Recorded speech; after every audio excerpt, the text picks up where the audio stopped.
Well, good afternoon, folks. This is your old mountain doctor, Doc Holland. I'm down here in the mountains of Tennessee, and it is just a gorgeous weekend. Been a gorgeous few days that I'm down here. And I don't know about y'all that like to be out in the woods, that like to camp, backpack, hike in the woods, wander in the woods. I watch a lot of the videos on YouTube. Folks that like to camp and do some of this stealth camping. Now, I'm just going to tell you, I'm way too old to do any stealth camping. But I do like to camp in the woods. I like to hike around in the woods and hunt and fish and wander around in the woods. And down here at our place in the mountains, I love to be out in the woods. But I got to be honest with you, there's some realities that these folks that do videos don't seem to talk about a lot. And I just want to mention some of them to you because there are some realities that are out here. And you have to understand that circumstances are different, environments are different, and the things that they face when they're out and about camping or backpacking or wandering in the woods, doing stealth camping, it's different depending on where you are. Now, I'm in the mountains of Appalachia.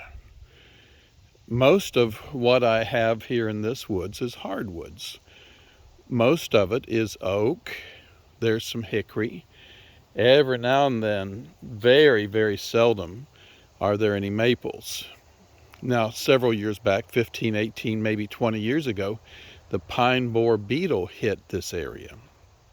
And when it did, it killed all the pine trees pretty much. Now, those pine trees stood for a long time, and here in our woods they stood just for ever so long before they finally fell. They're going back to the earth from whence they came, as the old saying goes. But there's pine trees that are coming back. You know, there were seeds that were laid down into the woods, and there were little seedlings that didn't get hit, and so the pine trees are back. But most of what we have is red oak and white oak and hickory. Now, if a person is looking around, this has all been cleared. If you look deeper into the woods over there, I can tell you what you're going to see over there is very, very thick woods. There's going to be a lot of briars and brambles. It's real thick, and finding a big flat area to camp is going to be an iffy proposition. Now, just over the hillside that you see, just right in front of me, there's a point right in front of me, and that point goes out to the left of this picture, and that point is beautiful. And I go up there and I hunt up there a little bit, and I just go up sometime in the fall and just sit around. But I'll tell you, it's just so thick right now, there's not a place that you could put 3 or 4 tents all together, except for this area that we had cleared a while back. That's a reality. And when they start talking about finding places to camp and do things, I often see some of these fellas do stuff that I think is kind of crazy, because I see them, and not all of them, but I see some of them that dig a little bitty hole and they start a fire, and they don't bother to clear the area around that fire. Now here, where you see in front of me, where it's been cleared, there's not enough debris to cause an issue, but I've seen people start fires where there's dead grasses, where there's leaves. And, you know, if you're not paying attention to that fire, that's a surefire cause, if you will, to start a fire. The other thing that I want to mention to you, all of you, is that you got to think about the environment that they're filming in. A lot of these fellas that are way up north in Canada have different issues in their woods than we have. One of the things that we have here that I think about and I'm cautious about, I spray myself with some type of DEET or some such, and my pants and shirts and stuff, I spray with the permethrin stuff that is an insect repellent. And then I have to be aware and cautious of the mosquitoes that are out and about. And a lot of times a good fire is going to take care of that. But I'm going to tell you, there's too much of an issue these days with all the things that you can get from the little insects that get on you to not be cautious. And I don't hear a lot of them folks talking about that.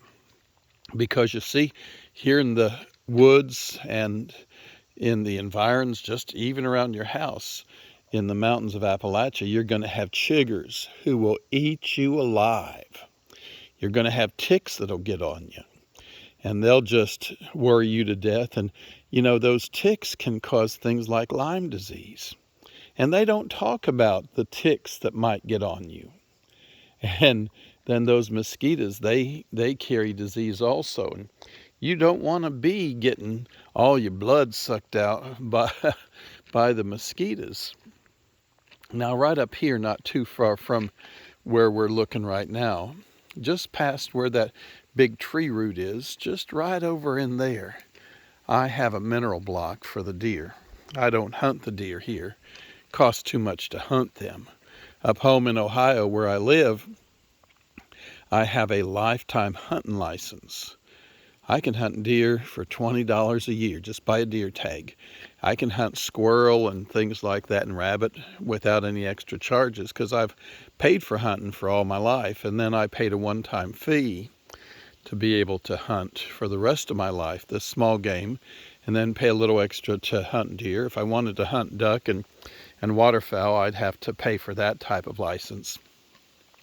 But even though I love to see the deer coming through here, and this morning and yesterday morning, there's a buck that's coming in here. And you can always tell a buck is around when it's here at the salt block, the mineral block. If it sees me moving around, it will snort and it will stomp before it runs off. But those deer, they come through there and they cross over, and there's the gate, and they'll just walk right across there. That's a wonderful thing, right? Well, yes, but be aware that one of the reasons that there are ticks in these woods is because the deer carry them around. And those ticks get up in the briars and brambles, those ticks get up in the leaves, and they fall onto the critters and they fall onto us. We move fast enough sometimes that it's not a problem for them crawling up. If you've never had chiggers, I'm just going to tell you what. You get chiggers, and what they're going to do when they climb up on you, they will get any place there is tight clothing. They'll get around where your socks are, and they'll just cover you up. They like that. They'll get up in your drawers. Women, they'll get up in your panties where your elastic is. Other parts that you cover up and have elastic in up on the top, if you understand what I'm saying, they'll get up in there. And fellas, you wear those real skin-tight Lycra shirts that make your belly pull in and make you look like you got muscles even when you don't. Wear those where there's a lot of chiggers. And you'll find out what I mean. They will cover you up any place there's tightness. So all that being said, what's the old doc trying to say? He's trying to tell you, be aware that there are untold truths that you need to think of when you think about your environment. You need to think about what it means to camp in your woods. Some of the things that they do are really good, neat ideas. I shudder sometimes when I see them take a really good and expensive knife and do what they call batoning, where they take a hunk of wood and they put the knife on it, and then with another hunk of wood, they beat on that knife to split wood. Where I come from, folks use a hatchet to split wood, and they're not going to beat up on a really good $300 or $400 knife. To each his own, but I just wouldn't do that. I've never been in a situation where I couldn't carry a hatchet as well as a fixed blade knife.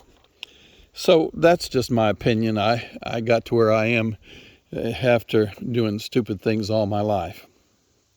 But the old doc says this: don't get yourself out there and get yourself eat up with chiggers or ticks or mosquitoes for all that matter. Plan what you're going to do, plan what you're going to take, and take appropriate protection from the insects that might be living in your woods. And with that, this is the old Doc. I'm here in the woods just enjoying myself. It rained a little bit overnight, and it's just a nice, cool day. Been cool all weekend. So take care, God bless, and I'll be talking at you soon.